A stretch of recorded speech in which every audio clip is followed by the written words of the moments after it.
탄핵 정국의 눈물만 하루하루가 고문이다. 진짜 고문 맞습니다. 여러분 이거 한번 보세요. 서울에 있는 한 전통시장입니다. 사람이 없어요. 사람이. 와, 어떡하나요 이거. 저는 이것을 보면서 이 가게에 계신 분들, 이 가게에 계신 분이 있기는 있어요. 주인이겠죠. 그러나 마음은 이게 완전히 무너질 겁니다. 손님이 많아야 장사할 맛이 나는데 손님이 아예 없다는 이야기가 나옵니다. 아예 없다. 그러니 시장의 불안감은 얼마나 크겠습니까? 게다가 돈 안 씁니다. 여러분들도 돈 안 쓰고 저도 돈을 안 쓰고 돈을 안 쓰는 사람들이 천지입니다. 이 정도로 말입니다. 가게마다 진짜 장난 아니잖아요. 게다가 이 생물을 파시는 분들이 있죠. 야채를 팔든가 해물을 팔든가 하는 생물을 파시는 분들은 더 위기감을 느낍니다. 이게 하루가 지나고 이틀이 지나면 그 생물을 팔 수가 없거든요. 그러니까 위기감이 점점 커지는 거예요. 그러니까 하루하루가 고문이란 말이 이 말입니다. 생물을 파시는 분들 입장에서는 빨리 팔아줘야지 내가 다시 좋은 생물을 떼와서 또 파는데 지금 그러지 못한다는 거잖아요. 전통시장만 이런 게 아니에요. 전통시장만 이런 게 아니라 자영업자들도 마찬가지예요. 식당이나 점포들도. 지금 이걸 보면 서울 강남구 김치찌개 전문점의 권리금 변화입니다. 탄핵 전만 하더라도 이 김치찌개 전문점은요 4인용 식탁이 14개였거든요. 그래서 한 권리금을 3천만 원은 받을 수 있겠다 이렇게 생각을 해서 종종 문의가 와서 실제 할 사람들이 왔었다는 거예요.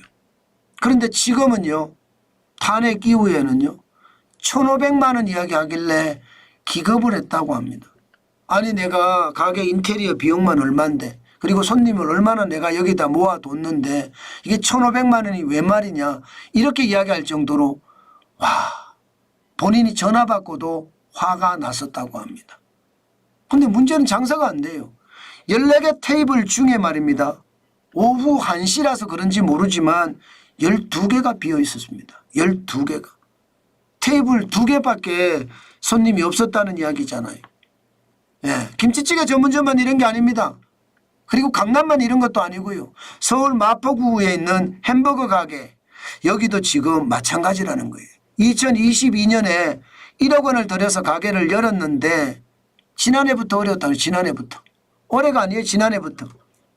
그러다가 올해부터는 매출이 아예 줄었다 이렇게 이야기합니다. 여기에 탄핵 정국까지 맞으니까 경기가 이제 좋아지긴 걸러 먹었다. 차라리 폐업하겠다. 폐업하기로 마음먹었다. 이렇게 이야기할 정도입니다. 그 정도로 말입니다. 어렵다고 이야기하고요. 실제 말입니다. 한국종합주류도매업 중앙회장 조용조라는 회장님은 이렇게 이야기했습니다. 12월에 1년 매출의 30%를 차지하는 대목인데 현재 상황은 말 그대로 최악이라는 역대 최악이라는 거예요. 11월 같은 기간을 비교했을 때 업계 매출이 오히려 15 내지 20% 줄었다는 거예요. 11월이 줄 수는 있습니다. 그런데 12월이 줄으면 안 되거든요. 자영업자들은요 12월 장사가 평달에 3개월 장사하고 맞먹습니다. 아니면 4개월 장사하고 맞먹는 분도 있고요. 그만큼 12월은 연말 대목이라 많이 팔아야 돼요. 많이 팔아야 돼. 근데 못 팔아. 그러니 이거 계속 버티다가는 오히려 박살이 나겠구나 그렇게 생각하는 사람들이 많아졌다는 거. 참 서민들은 어렵죠. 고통스럽습니다. 저만 하더라도 쇼핑몰 매출이 10월 대비 11월에 거의 한 30%는 안 되지만 25%가량 떨어졌거든요. 그런데 지금 12월에 들어서서는 1월 1일, 2일, 3일까지는 좋았어요. 그런데 비상계엄령이 터진 4일 이후로 매출액이 반토막이 아니라 최악의 수준으로 떨어졌습니다. 야, 뭐 이렇게까지 떨어지나 싶을 만큼 매출액이 두둑 떨어졌다는 뜻이에요. 문제는 앞으로 더 떨어질 거라는 게 문제죠. 왜? 박근혜 대통령 당시를 보면 지금 소비자 심리 지수가 12월에 94, 2017년 3월에 97. 그러니까 적어도 말입니다. 12월, 1월, 2월, 3월. 4개월 동안 어렵다는 거죠. 4개월 동안. 야, 이러면 여러분 버티기가 진짜 어려울 겁니다. 하루하루가 고민이라고 하는데 하루하루 가기도 진짜 힘든데 4개월 동안 이 난리를 또 버텨야 된다고 생각을 하니까 충격이죠. 실제로도 말입니다. 소비를 안 합니다. 노무현 대통령 때는요. 전분기 대비해 보면 마이너스 0.1%로 줄어들었습니다. 전기 대비해서요. 박근혜 대통령 때는요. 전기 대비해 보면 0.2% 오르는 데 그쳤습니다. 2016년 3분기가 0.4% 성장했거든요. 2분기는 0.8% 성장했습니다. 그런데 4분기는 지금 0.2%니까 줄었잖아요. 아마 윤석열 대통령 이 4분기도 만만치 않을 거예요. 민간 소비가 굉장히 줄을 거라고 예상을 하고 마이너스가 될 거라는 예상도 하고 있습니다. 그러면 여러분 앞으로도 힘들다는 이야기잖아요. 적어도 말입니다. 다음 대통령이 선출이 될 때까지 탄핵이 기각이 되고 윤석열 대통령이 복귀하더라도 저는 경제는 그닥 좋아질 것 같지는 않습니다. 고난의 연속은 될 것 같아요. 그렇지만 그래도 복귀가 되면 좀 나아지지 않을까 그런 생각은 해봅니다. 그렇지만 기각이 되면 새로운 권력이 창출이 되잖아요. 그러면 레임덕이라는 게 없어지고 대더덕이라는 것도 아예 없어지거든요. 그렇기 때문에 이게 대더덕이라는 것은 레임덕보다 더 심한 권력 누수 현상을 대더덕이라고 하는데 이것까지 없어지면 경제가 조금은 나아질 수는 있습니다. 경제적으로 봐서는. 그렇지만 저는 제일 중요한 게 시장이에요. 시장. 시장은요. 넣더라도 저는 불확실성을 해소하는 게 중요하다고 생각합니다.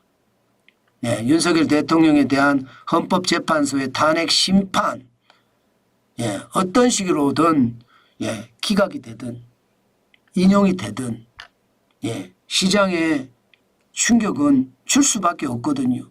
그렇다면 헌법이 정한 테두리 안에서 민주적 절차를 통해서 모든 것이 이루어지는 것.